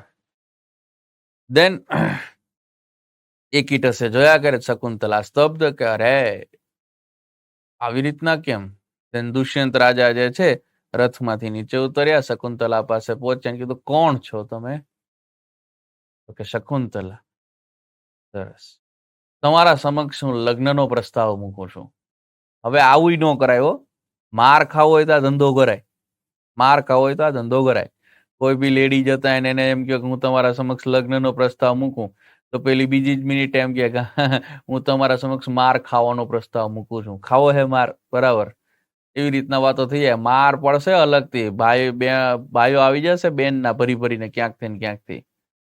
હાથ સાફ કરશે ભરીને. આ ધંધા કરતા નહીં, બરાબર. એ તો રાજા હતા પાછા ઉપરથી. એટલે તું શકુંતલાને કીધું કે હું તમારા સમક્ષ લગ્નનો પ્રસ્તાવ મૂકું છું. then શકુંતલા સ્તબ્ધ થઈ ગઈ. કરે આવી રીતના થોડું હોય. then દુષ્યંત રાજા કીધું ગભરાશો નહીં, હું દુષ્યંત રાજા છું અને હું તમારા સમક્ષ લગ્નનો પ્રસ્તાવ મૂકું છું. મારે તમારા પિતા સાથે વાત કરવી છે. તમારા પિતા ક્યાં છે? બરાબર. તો મારા પિતા તો નથી, 2-3 દિવસ માટે બહાર ગયા છે, એ આવે પછી વાત થાય. તો કે અચ્છા એવું છે. દુષ્યંત રાજાએ એની એક વીંટી કાઢી અને શકુંતલાને આપી અને કીધું કે આ વીંટી સાબિતી છે કે મેં તમારા સમક્ષ લગ્નનો પ્રસ્તાવ મૂક્યો છે. બરાબર. તમારો જવાબ જે કાંઈ બી હોય, હા કે ના, મને મહેલમાં આવી અને આપજો. આ મહેલમાં આ વીંટી બતાવજો એટલે તમને સીધા મારી પાસે લઈ આવશે. બરાબર. કોઈ તમારો જવાબ કાંઈ બી હોય, બરાબર, મહેલમાં આવી અને આપજો. ઠીક છે. એમ કરીને દુષ્યંત રાજા તો જતા રહ્યા. શકુંતલા મનોમન હરખાઈ ગઈ કે આપણા લગ્ન તો રાજા જોડે જવાના. હે મેરે સપનો કા રાજકુમાર સફેદ ઘોડે पे बैठ के आएगा. એના જેવી વાતો થવા લાગી. શકુંતલા ઘરે ગઈ હરખાતી અને લાકડાની જે થાંભલી હોય, ટેકી હોય, એને ટેકે બેઠી આમ વીંટીને જોવે અને વીંટીમાં ખોવાઈ ગઈ સપનની દુનિયામાં. એ જ સમયે ત્યાં ભિક્ષા માંગવા માટે આવ્યા દુર્વાસા મુનિ. અને દુર્વાસા મુનિનો મગજ 5 મિનિટમાં જાય અને મારી દે એવો ભયંકર શ્રાપ ને કે જેમાંથી તમે બારે ન નીકળી શકો.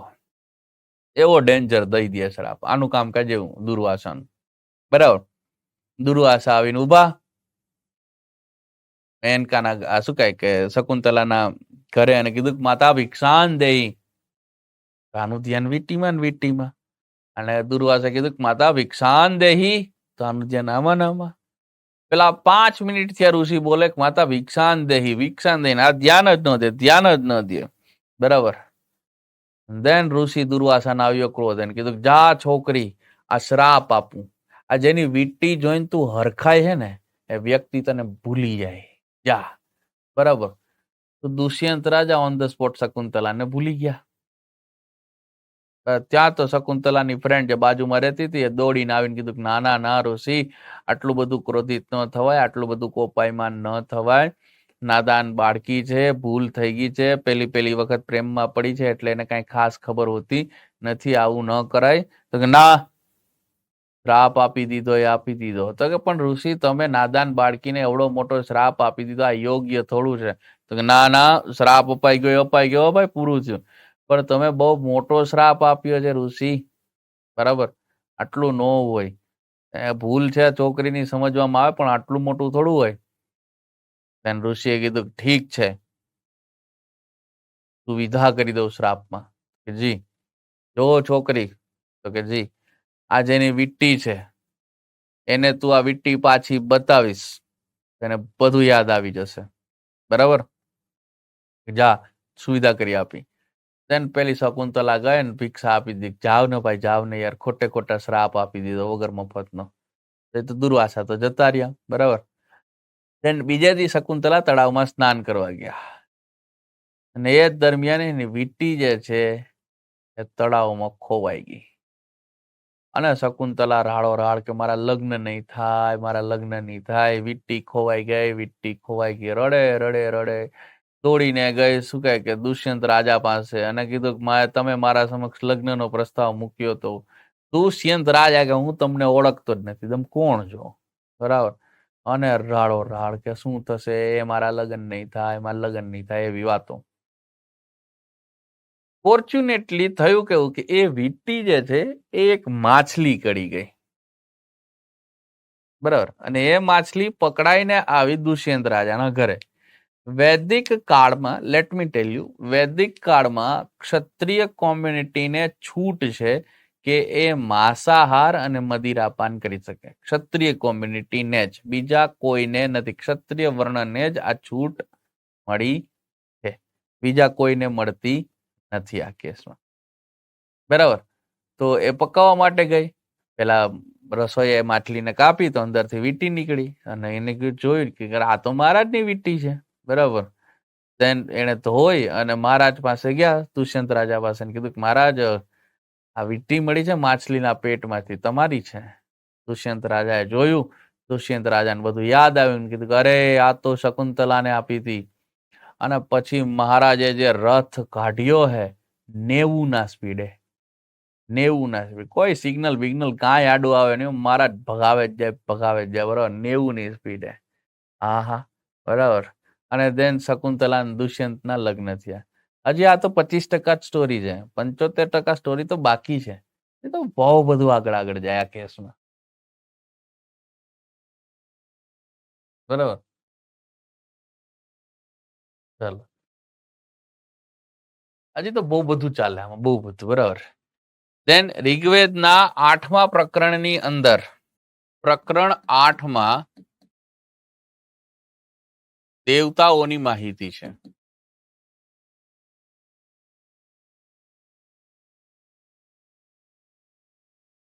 માહિતી. પ્રકરણ 9 જે છે આને સોમ મંડળ કહેવામાં આવે. શું કામે? કેમ કે આખું પ્રકરણ સોમ દેવતા પર આધારિત છે.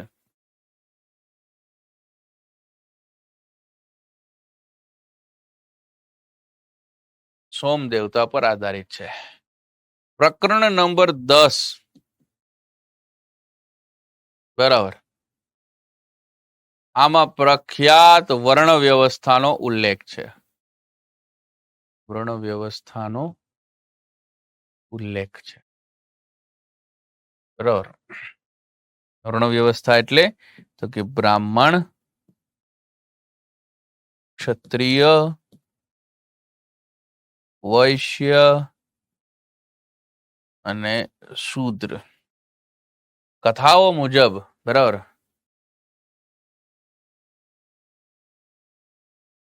ક્ષત્રિય વર્ણ અને વૈશ્ય વર્ણમાં કોને કોને દિવાયત કરવામાં આવ્યા હતા એ થોડું સમજાવો. એટલે ના સમજ, દિવાયત એટલે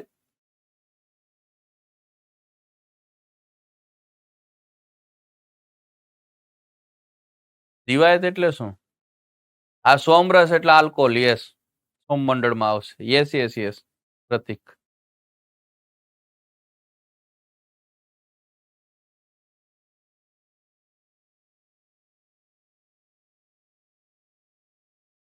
બરાબર.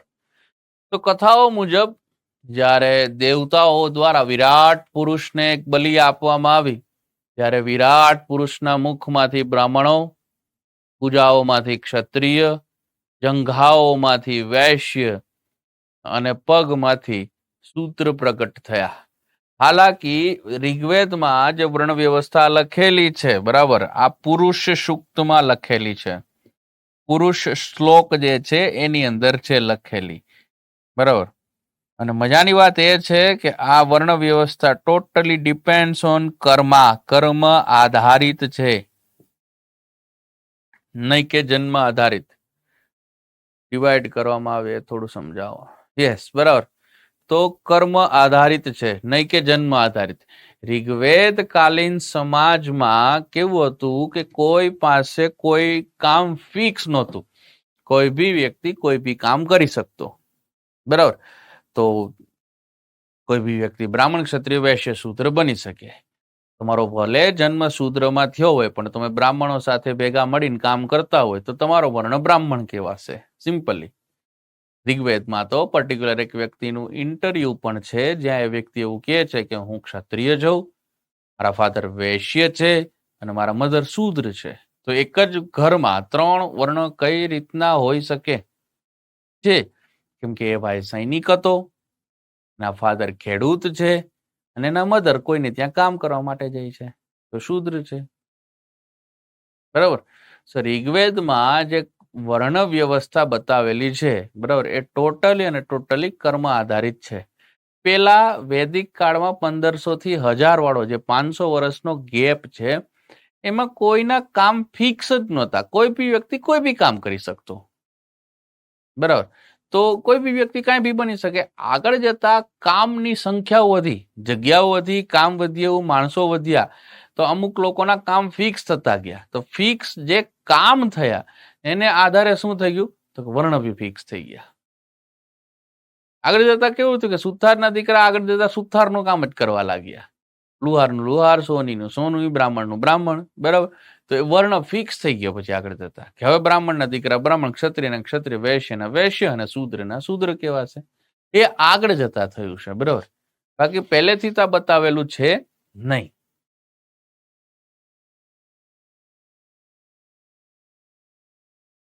ના તમે જો સૌથી જૂના પ્રકરણ કયા કીધા? 2 અને 7 સૌથી જૂના પ્રકરણ કીધા. તો પ્રકરણ નંબર 1 અને 10. બરાબર. પ્રકરણ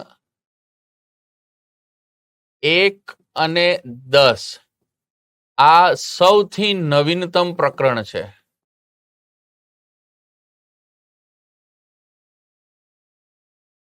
આ સૌથી નવીનતમ પ્રકરણ છે. આ નવા છે નહીં. હવે એવું નથી. હવે જન્મ આધારિત થઈ ગઈ છે વર્ણ વ્યવસ્થા. હા, એ પોસ્ટ વેદિકમાં. ચલો, તો આ થશે ઋગ્વેદ અને એના શું કહે કે 10 ચેપ્ટર. અચાનક થી હવે એ બી પૂછવા લાગ્યા છે કે આ 10 ચેપ્ટરના લેખક કોણ કોણ છે. બરાબર. તો જો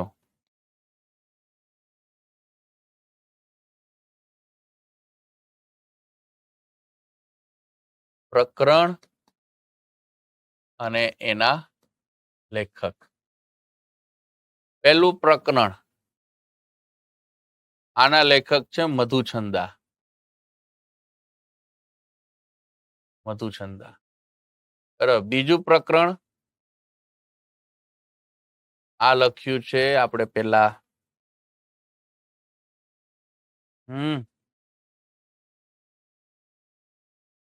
ઉત્સદ મુનિ. ઉત્સદ મુનિએ લખ્યું.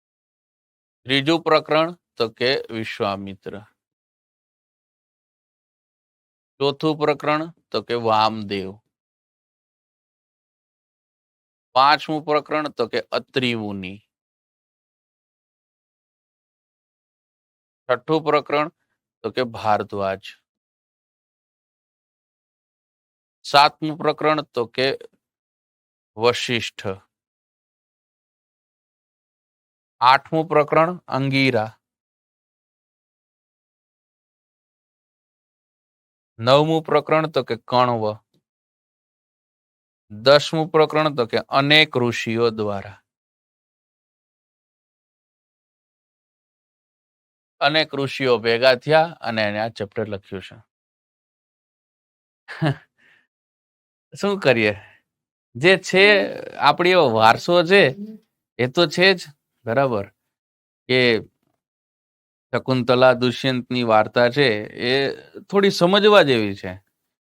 આની અંદર કેવું છે કે એક સ્ત્રીની પતિવ્રતા ધર્મ શું છે, માતૃત્વ શું છે, પુરુષની જવાબદારી શું છે, પુરુષને શું કરવું જોઈએ, ધર્મ શું છે, એ બધી વસ્તુ શકુંતલાની સ્ટોરીમાં તમને સાંભળવા મળે. અને એનાથી શું થાય કે એક વારસો જળવાયેલો રહે, જ્ઞાન મળે તમને કે તમારા કેસમાં તમારી પાસે આવી કોઈ સિચ્યુએશન આવે તો તમારે શું કરવાનું, તમારે શું કરવું જોઈએ. ઇતિહાસ છે ને, ઇતિહાસ એ જ છે કે ભૂતકાળમાં જે લોકો જે કંઈ કરીને ગયા હે એવી પરિસ્થિતિ જો આપણી પાસે આવે તો આપણે શું કરવાનું છે. એને જે ભૂલ કરી એ આપણે કરવાની થતી નથી. બરાબર. ઇતિહાસ એને કહેવાય. વિશ્વામિત્ર ત્રીજું નામ. બરાબર. ચલો, તો 1500 થી 1000 વચ્ચેનો સમયગાળો હવે તમારો સેટ થયો. ઋગ્વેદ સેટ થઈ ગયું છે. ઋગ્વેદમાં ખબર પડી ગઈ છે કે શું છે ને શું નહીં એ બધી વાતો. હવે આવશે ઋગ્વેદ કાલીન વહીવટ કઈ રીતના થાય. બરાબર.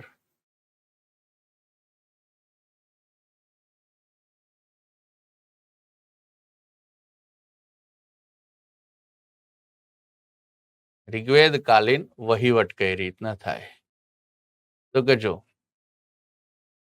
આ કાળમાં વહીવટ માટે કુલ 3 સંસ્થાઓ રહેતી હતી.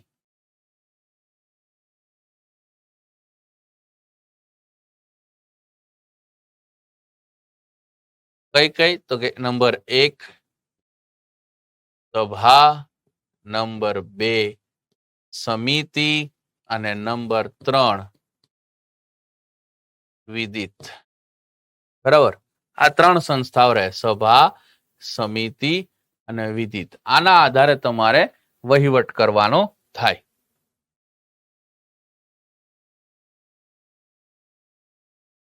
જેમાં પહેલી સંસ્થા આવશે એ આવે સભા.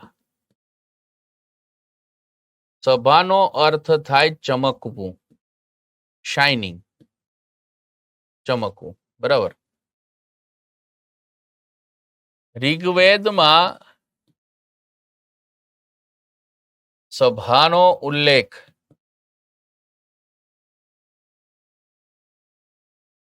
8 વખત છે. બરાબર. સભામાં શું થાય? તો કે સભામાં વડીલો બેસે અને ન્યાય આપે. વડીલ એટલે કોણ? જે સફેદ કપડા પહેરતા હોય. સફેદ કલરના કપડા તડકામાં ચમકે. બરાબર, ચમકવું. સભામાં કોણ બેસે? તો ચમકતા કપડા વાળા માણસો બેસે. ચમકતા કપડા વાળા માણસો કોણ હોય? તો કે સફેદ કપડા પહેરે. સફેદ કપડા કોણ પહેરે? તો કે વડીલો, વૃદ્ધ પહેરે. અને બીજા તો કે રાજનેતાઓ પહેરે. બરાબર, તો શું આપે વડીલો? ન્યાય આપે. એટલે સભા એક જ્યુડિશરી સિસ્ટમ છે, ન્યાયપાલિકા છે. પછી તો કે સભામાં સ્ત્રીઓનો સમાવેશ થાય. આવી સ્ત્રીઓને સભાવતી કહેવામાં આવે. સભાવતી. સભાના સદસ્ય આ લોકોને કહેવામાં આવે સભેય. સભેય કહેવામાં આવે. સભાનો અધ્યક્ષ આને કહેવામાં આવે સભાપતિ. જો સભા એક જ્યુડિશરી સિસ્ટમ છે, ન્યાયપાલિકા છે. આમાં તમને ન્યાય આપવામાં આવે. નેતા, રાજનેતા.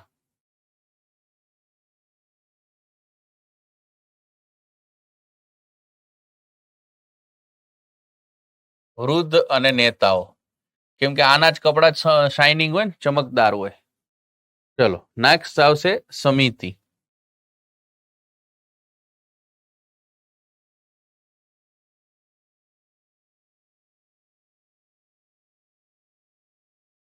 સમિતિનો ઉલ્લેખ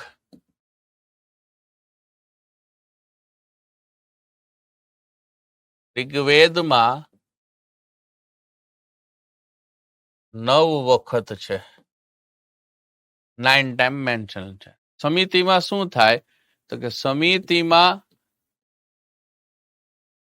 તમામ વર્ણનો સમાવેશ કરવામાં આવે.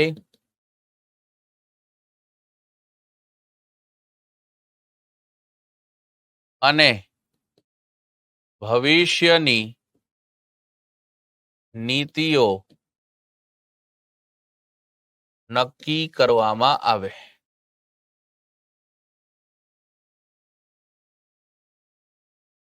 પછી તો કે આમાં શું થાય? તમામ વર્ણ આવે અને ભવિષ્યની નીતિઓ, ફ્યુચર સ્ટ્રેટેજીસ આની અંદર બનાવવામાં આવે. બીજું શું થાય? તો કે સમિતિ દ્વારા રાજાની પસંદગીની પ્રક્રિયા એટલે કે ચૂંટણી કરવામાં આવે.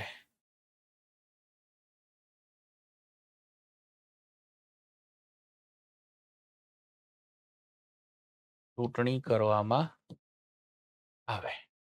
બરાબર. સમિતિની સભામાં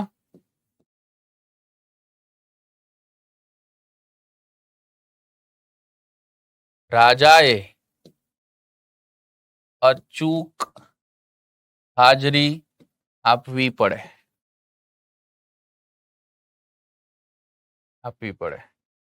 દેન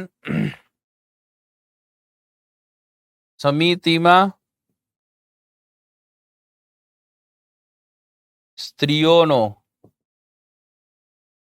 સમાવેશ થઈ શકે.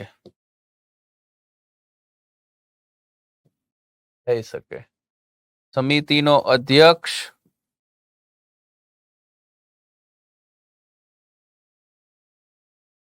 આને કહેવામાં આવે ઈશાન. બરાબર. તો જો રાજાની પસંદગી ચૂંટણી કાર્ય કરાવી શકે. બરાબર. ભવિષ્યની નીતિ કરવી અને ચૂંટણી કરવી કેનું કામકાજ છે? સમિતિની. ત્રીજી આવે વિદિત નામે સંસ્થા. વિદિત ऋग्वेदની સૌથી જૂની સંસ્થા है જેનો ઉલ્લેખ 122 વખત 122 ટાઈમ છે. વિદિતમાં રાજા, પુરોહિત, સેનાપતિ,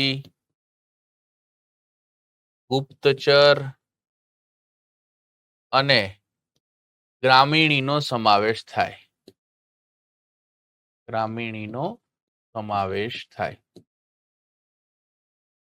બરાબર. રાજા તો રાજકાર્ય કરતો હોય. પુરોહિત શું કરતો હોય? તો પુરોહિત રાજાનો સલાહકાર હોય. જ્યારે સેનાપતિ શું કરતો હોય? તો કે રાજાને રોજિંદા કાર્યમાં મદદ કરે. આ એનું કામકાજ છે.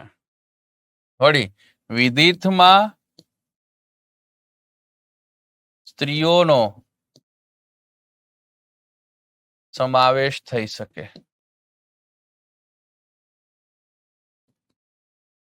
જી. તો આ છે સભા, સમિતિ અને વિદિત ત્રણ સંસ્થાઓ. તો આપણે અહીંયા સુધી જ રાખવું પડશે. ચલો ડન. સમજાઈ ગયું? લખાઈ ગયું તો ઠીક. સમજાઈ બી ગયું અત્યાર સુધી જે સમજ્યા છે?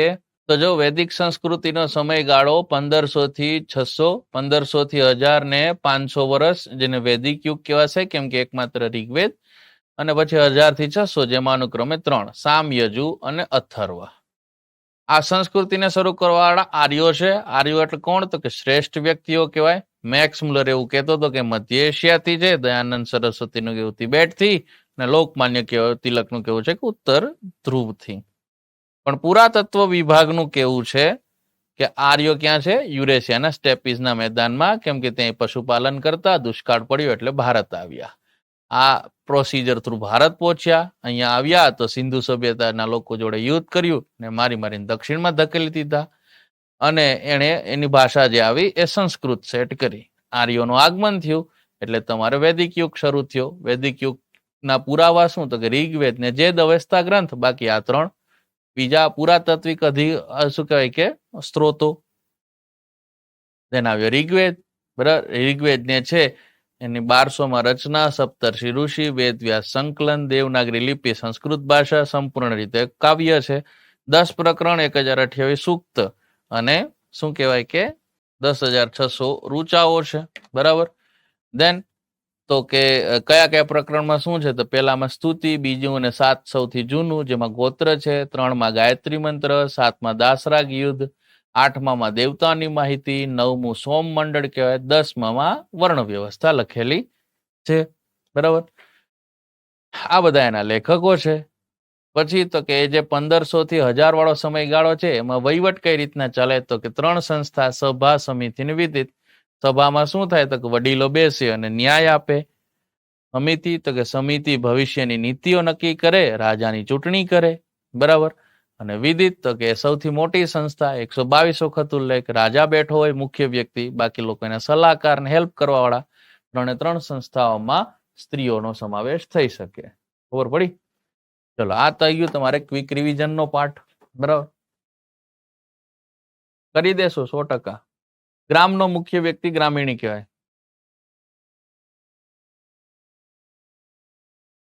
ચલો ડન ભાઈ.